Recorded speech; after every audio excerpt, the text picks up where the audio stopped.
ఎర్రటెండ అయినా అదిరింది రా కదిలిరా. ఇప్పుడు బాబు గారు మన నాయకులు కదిలి వస్తున్నారు.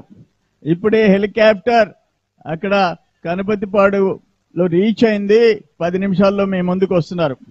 సోదరులారా, ఈరోజు ఈ సభ రేపు జరగబోయే ఎలక్షన్లో ఒక సందేశం.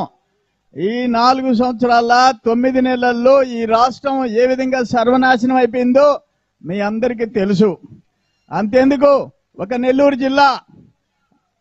జిల్లా గురించి పొట్టి శ్రీరాములు గారు పుట్టిన గడ్డ, ఇక పుచ్చలపల్లి సుందరయ్య, ఇక బెజవాడ గోపాల్ రెడ్డి, నేదురుమల్లి జనార్దన్ రెడ్డి, ఏసి సుబ్బారెడ్డి, నల్లపరెడ్డి శ్రీనివాసరెడ్డి, ఏమైపోయింది మన జిల్లా అని చెప్పేసి ఒక్కసారి గుర్తు చేసుకోమని చెప్పేసి నేను చెప్తా ఉండా. ఇక్కడికి ఏమనుకున్నా ఎప్పటికైనా ఒకే ఒక ఎన్టీ రామారావు గారు తెలుగు గంగ ప్రాజెక్టు తెచ్చిపెట్టి 78 టీఎంసీలు ఇక్కడ, 68 టీఎంసీలు కండలేరు, 146 టీఎంసీలు ఉమ్మడి ఆంధ్రప్రదేశ్ లో చరిత్ర ఒక నెల్లూరు జిల్లాలో రాసి పెట్టాడు నందమూరి తారక రామారావు గారు అని చెప్పేసి నేను మనవి చేస్తా ఉండా. కానీ ఈ రోజు ఏమైపోయింది? 2021, 23 వరదలు వస్తే, ఆ సోమశిల డ్యామ్ నెర్రీలు వస్తే, ఆ ఆప్రాన్ దెబ్బతింటే నువ్వు నిపుణులు ఎక్స్పర్ట్ కమిటీ అయ్యా 2 సంవత్సరాలు 21, 22 సంవత్సరాలు మీరు దాన్ని రిపేర్ చేయలేదు. ఎక్స్పర్ట్ కమిటీ ఇచ్చిన రిపోర్ట్ ఏంటో తెలుసా? అత్యవసరంగా వెంటనే దాన్ని రెస్టోర్ చేయకపోతే, రిపేర్ చేయకపోతే కట్టకే ప్రమాదం, డ్యామ్కే ప్రమాదం అని అంటే ఎన్ని లక్షల ప్రాణాలు సోమశిల డ్యామ్ కింద ఉన్నాయని చెప్పేసి నేను అడుగుతా ఉండా. 95 కోట్లతో టెండర్ పిలిచి 20 కోట్ల రూపాయలు పనులు చేసి ఆ కాంట్రాక్టర్ బిల్లులు లేదని ఎగ్గొట్టేసి వెళ్ళిపోతే, దాన్ని గాలికి వదిలేస్తే పొరపాటున ఏదైనా వరద వస్తే ఏం కావాలా కింద లక్షలాది మంది ప్రజలను అడుగుతుండా. ఇక్కడ ఉన్నాడు ఒక వ్యవసాయ మంత్రి, ఆయన మార్నింగ్ ఉదయం బ్రేక్ఫాస్ట్ మట్టి, లంచ్ ఎర్రమట్టి, సాయంత్రం టీ ఇసుక, రాత్రి తెల్లరాయి గాంధీ నిద్రపోదు అతనికి.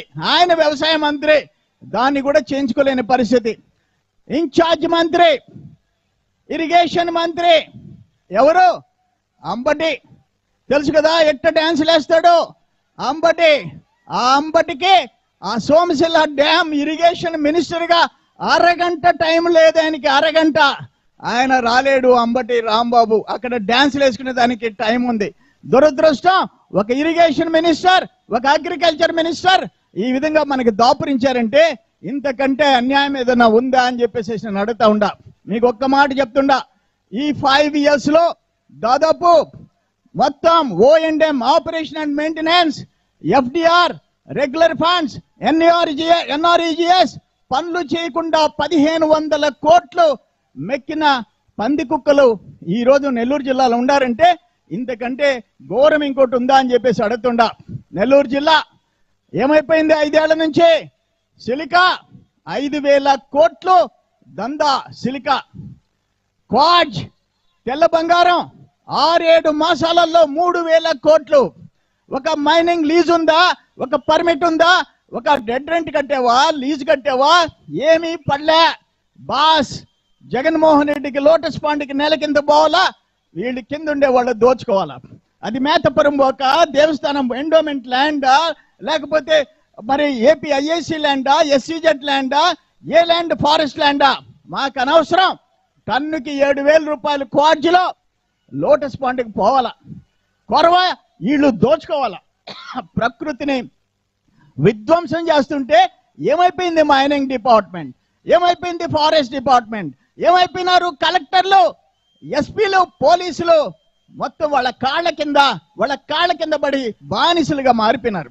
నేను వరదాపురంలో సత్యాగ్రహం చేస్తే అక్కడ పేలుడు పదార్థాలు ఉంటే గిరిజనులు ప్రాణాలు అరచేతిలో పట్టుకొని నా దగ్గరికి వస్తే ఆ బాధ చూసి నేను సత్యాగ్రహం చేస్తే 16వ తేదీ, 17వ తేదీ, 18వ తేదీ 18 రాత్రి ఈయన మంత్రి కాకాని మగోళ్ళని పంపించలేక, నా మీదకి ఆడోళ్ళని పంపించలేక హిజ్రాలను పంపించే గతి ఈ రోజు నెల్లూరు జిల్లాకు పట్టింది.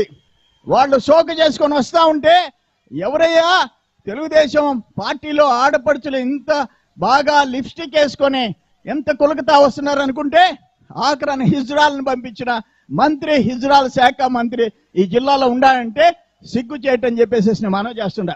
ఇవన్నీ ఒక పక్కన పెడతాం. ఇవన్నీ ఈరోజు లేటెస్ట్ గా కృష్ణపట్నం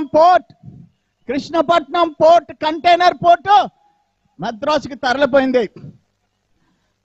జనవరి 31వ తేదీకే కంటైనర్ పోర్టు మూసేస్తున్నారు. బల్క్ కార్గో ఓపెన్ చేసి పారేసేస్తున్నారు. అంటే బల్క్ అంటే బొగ్గు, మట్టి, మశానం, దుమ్ము మనకే, దుడ్లు మంత్రికి అనే పరిస్థితి ఈరోజు వచ్చింది. ఈ కాకాని దందా వల్ల, ఈ కాకాని కంటైనర్ కింద, లారీ కింద 4,000, 5,000 ఒక్కొక్క లారీకి వసూలు చేసిన తర్వాత అదానికి ఛాన్స్ దొరికింది. ఆడ కాటుపల్లి ఉంది, ఆడ ఎన్నూరు ఉంది, దీన్ని ఆడికి షిఫ్ట్ చేసేస్తామని 2019 సంవత్సరానికి 6 లక్షల కంటైనర్లు సంవత్సరానికి వస్తుంటే ఈ ప్రభుత్వం వచ్చిన తర్వాత 4 లక్షలు పడిపోతే ఈ కాకాని గోవర్ధన్ రెడ్డి మాఫియా దందాలు మొదలు పెడితే లక్షకు పడిపోతే నిన్న ఈమెయిల్ పంపించినారు, కంపెనీలకి ఈమెయిల్ పంపించినారు. అదాని కంపెనీ నుంచి ఎవరైతే ఆ షిప్పులు తెచ్చుకుంటారో, వెజల్స్ తెచ్చుకుంటారో, కంటైనర్స్ ఆర్డర్ ఇస్తారో, అయ్యా Adani port is going to wind up the container port by 31 జనవరి, 31 జనవరికి ఇక్కడ కంటైనర్ పోర్ట్ మూసేస్తున్నాము. మీరు బొగ్గు, బూడిద ఏం కావాలంటే అవి బల్క్ కార్గో చేసుకోండి అంటే ముతుకూరు మండలం, నెల్లూరు జిల్లాకి బూడిద, తమిళనాడుకి కంటైనర్ పోర్ట్. ఆ రోజు 2,500 ఎకరాలు సర్వేపల్లి నియోజకవర్గంలో గ్రామాల్లో భూములు ఇస్తే 1996 ఆనాటి ముఖ్యమంత్రి చంద్రబాబు నాయుడు గారు, ఆనాటి సర్వేపల్లి ఎమ్మెల్యే నేను శంకుస్థాపన చేస్తే ఇంతింతే ఒడ్డుడింతే ఈరోజు విశాఖపట్నం పోర్టుతో పోటీ పడే స్థాయికి వచ్చిన దాన్ని ఈరోజు ఘోరంగా మూతేసేసే పరిస్థితి వచ్చిందంటే ఎవరికి చెప్పుకోవాలని చెప్పి అడుగుతుండా. ఈ కృష్ణపట్నం ఎస్సీజెడ్ 2,500 ఎకరాలు, కృష్ణపట్నం పోర్టు 2,500 ఎకరాలు, కృష్ణపట్నం ఎస్సీజెడ్ 6,000 ఎకరాలు, ఇక్కడ కిసాన్ ఎస్సీజెడ్ 2,000 ఎకరాలు, 10,000 ఎకరాలు ఎక్కడ పరిశ్రమలు వస్తాయి అని అడుగుతుండా. ఎందుకు వస్తాయి పరిశ్రమలు అని అడుగుతా ఉండా. నేను చెప్తున్నా జగన్మోహన్ రెడ్డి, నువ్వు సిలికా క్వార్జీ నువ్వు దోచుకుంటే, నీ మంత్రి ఇక్కడ దందాలు చేస్తుంటే నెల్లూరు జిల్లా సర్వనాశనం అయిపోయే పరిస్థితికి ఎవరు కారణం అని చెప్పేసి నేను అడుగుతా ఉండా. అందుకే మా బ్రో అంటే మా బ్రదర్ కాకాని, కానీ ఎవరో చెప్పారు ఏందబ్బా మీరు బ్రో అంటే బ్రదర్ అంటున్నారు. ఆయన బ్రో అంటే బ్రోకర్, అతను అక్కడ సకల శాఖల మంత్రి, ఆ సకల శాఖల మంత్రి అంటారు కదా, ఆయన సలహాదారుడు. ఆయనకి బ్రోకరు 100 ఎకరాలు ఈరోజు శాశ్వత పట్టాలని చెప్పి ఆయన 7,000 చిల్లర ఎకరాలు సర్వేపల్లి ఇచ్చానంటే నేను సమాచార చట్టం పెడితే 3,300 ఎకరాలు ఇచ్చారు. కొరవ ఎవరికి ఇచ్చారో, ఏం చేశారో ఆ ల్యాండ్ మాఫియా వివరాలు ఇచ్చే దమ్ము ఈ జిల్లా కలెక్టర్ కార్యాలయానికి లేకుండా పోవటం దురదృష్టం అని చెప్పేసి నేను మనవి చేస్తా ఉండా. సజ్జల ఈయన అక్కడ షుగర్ ఫ్యాక్టరీలు కొనుక్కొని 300 ఎకరాలు కొనుక్కొని దోపిడీ చేస్తుంటే జగన్మోహన్ రెడ్డి ఏం చేస్తున్నాడని చెప్పేసి నేను అడుగుతా ఉండా. ఈరోజు మళ్ళీ ఇంకొక చట్టం, జగన్మోహన్ రెడ్డి ఈ రాష్ట్రాన్ని సర్వనాశనం చేసేదాకా వదిలిపెట్టేటట్టు లేడు.